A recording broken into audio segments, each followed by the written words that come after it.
Will it ever be possible to read the thoughts and feelings of another human being? Maybe even put ideas into their head to have them do our bidding? Well, have you ever felt that someone was watching you, but there was really no one there? What if someone really was watching? The government is monitoring their every move, reading their thoughts, and controlling their minds.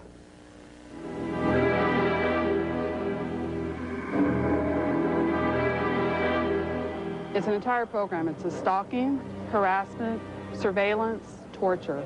Marianne Stratton says she is a walking human experiment. You can't go anywhere without somebody following you, knowing they know what you buy, they know what you purchase.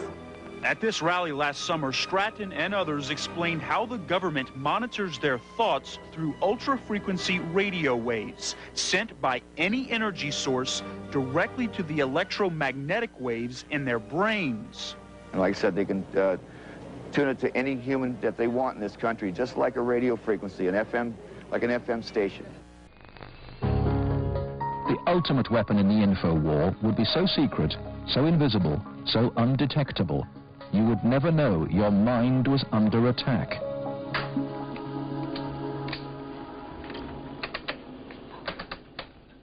At Laurentian University in Ontario, Canada, a young student is about to undergo one of the strangest experiences of her life. They're hooking Denise's brain up to an electroencephalograph, or EEG machine. For 30 to 40 minutes, this will monitor her brain waves, while these electric coils attached on either side of her head will immerse her brain in an electromagnetic field. Her brain actually completes the circuit between the two coils. The field pulsing through her brain is less powerful than one given off by a digital clock radio, but acutely controlled and focused at specific parts of the brain, it will open Denise's mind to outside suggestion by this man. We're going to do a switch to see if it's right or left hemisphere. Use your frontal temporal. Dr. Michael Persinger is a professor of psychology and neuroscience. He is designing ways to put the power of mind control to good use. Dr. Persinger's tests suggest that carefully programmed electromagnetic frequencies can tap into individual brains and influence people's emotions. The cognitive processes of the human brain are really quite simple. And if you understand how they work, you can make entire populations think and decide the manner in which you wish. Many experts are skeptical of such an Orwellian scenario, but Persinger thinks the implications are chillingly real. Suppose you generate a field that produces fear, fundamental fear, in large numbers of people. And then, over the television, more traditional ways, you say, the reason we're having this fear is because of this particular group. And now you start to move the population believing in a direction that you wish. To influence 250 million people, the equivalent of the entire population of the United States, may not be that difficult. According to Dr. Persinger, we already have the technology, satellites and television and radio transmitters. Mind control may already be happening. We know the mysterious PSYOPs plane can beam persuasive sounds and pictures into people's television sets. Will it someday beam disturbing frequencies directly into the mind? Mind control will be the ultimate non-lethal weapon. The promise of truly bloodless war may come only with the most devastating weapon of all. If the human mind and will become the battleground of the future, War 2020 may be won without so much as a whimper, let alone a bang. And that is the ultimate goal of psychological operations. We're able to basically win a contingency, I wouldn't call it a war, without firing a shot. Radio frequency devices can be used as weapons against the human mind. Is the United States military working in the field of electronic mind control? Officially, the Department of Defense will not comment because the subject area is, quote, too sensitive.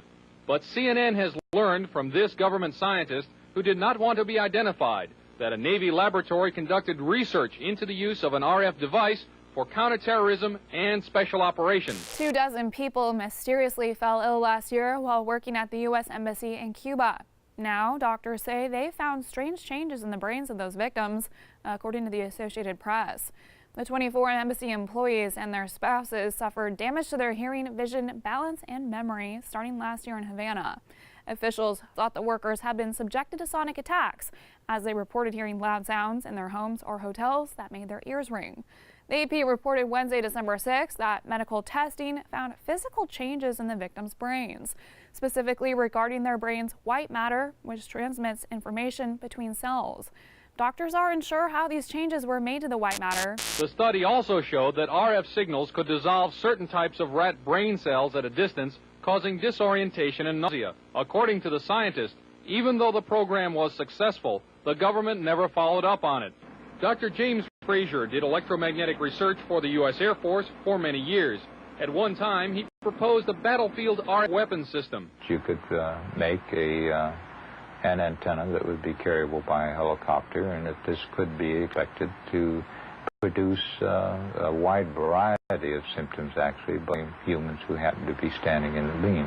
According to Dr. Frazier, the Air Force never followed up. Lawrence Livermore Laboratory, another RF weapons concept, is nicknamed the Brain Bomb. According to the book Star Warriors, the brain bomb would focus a nuclear blast into a huge pulse of low-frequency RF energy that would stun huge numbers of troops. The Department of Defense will not comment about if American RF weapons development is going forward. These satellite photographs are of mysterious non-nuclear explosions near an uninhabited island in the East Siberian Sea, and that they are discharges from an RF weapon that uses intersecting energy beams called scalars. In doing so, you can create, for example, either an electromagnetic explosion at a distance, or you can create an electromagnetic implosion at a distance, the extraction of energy from a distant point. This would look like a cold explosion, so to speak. And I believe the thing on April the 9th, 1984, off the coast of Japan that involved several 747 jet airliners, I believe that incident was a test of a cold explosion weapons. At least it met all the characteristics. Pilot Doug Happ was in one of the 5 airline crews that saw an incredibly large cloud rising from the moonlit overcast below. It looked like a plate coming up through an overcast, but it just kept expanding. As it got higher, it was apparent that you could see right through the middle of it, so it looked like a big smoke ring. At the time that we first noticed this cloud, we weren't sure what to do, and we took no evasive action because we didn't know which way to go.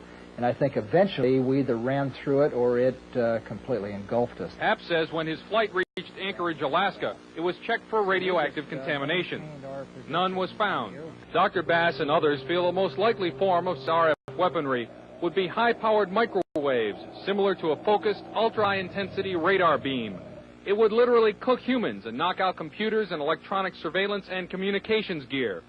An operational RF weapon, relatively cheap and reusable, could devastate sophisticated, expensive war machinery. Scientists say that microwaves and other types of RF pulses operating at specific frequencies or windows can be transmitted with little or no loss of power.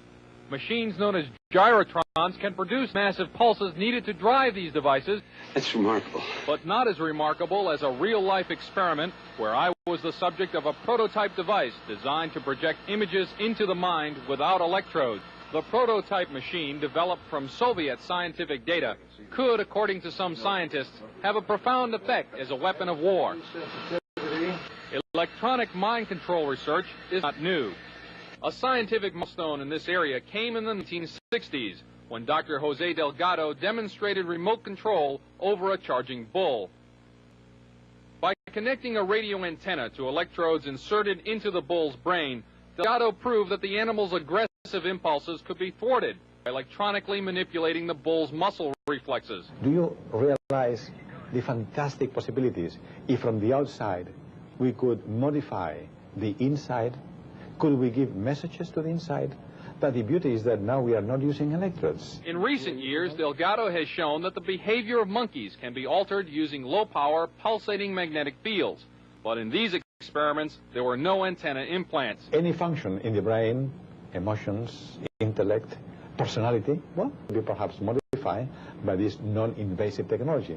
Delgado's research has so far been limited to animals, but in the Soviet Union, a radio frequency, or RF device, has been used for over 30 years to manipulate the moods of mental patients. It's called a light machine. It radiates pulses of radio frequency energy, as well as light, sound, and heat. The pulse rate is in the extremely low frequency range, between 0 and 100 pulses per second. Dr. Ross Adey is the top researcher at the Veterans Administration Hospital in Loma Linda, California. He has been investigating the effects of the LIDA machine. Now, what do the Soviets use this machine for? Well, they don't use it anymore. We should be very clear that this is a machine which is regarded by them as somewhat obsolete technologically. The scientist, who did not want his identity revealed, is employed by the U.S. government and has done secret RF weapons search. He believes that tests done with the LIDA and similar machines prove that humans are susceptible to remote alterations of mood and awareness. Certain kinds of weak electromagnetic signals work exactly like drugs. So the promise is that anything you can do with drugs, you could do with the right electromagnetic signals. Apparently, there are specific sites involved, specific functions involved. It's a matter of matching up, just like it is with a pill or a drug, to cause and effect. You could have a cause and effect relationship between a magnetic field and a biological function. I asked Van Bice what a weapon using this technology could do. Induce basically what would be considered hallucinations of people, direct them to do things against their so-called better judgment. How easy would it be to assemble a weapon from existing off-the-shelf parts? In 3 weeks, I could put together a weapon that would take care of a whole town. Cheryl Welsh maintains that the U.S. government is testing mind control on unknowing victims. Well, basically, the International Red Cross has a 1990 article which discusses the fact that many major superpowers, many industrialized countries, are researching electromagnetic technology for anti-personnel uses, and the technology is highly classified. Cheryl believes that she and others are the victims of this mind control research. Many of the victims that I network with describe hearing voices and microwave illness, where they have headaches, just generally sleep disturbances, sunburns even though it's at night, just microwave effects. Microwaves and other radio frequencies are known to affect the human body. But could they be responsible for voices in people's heads?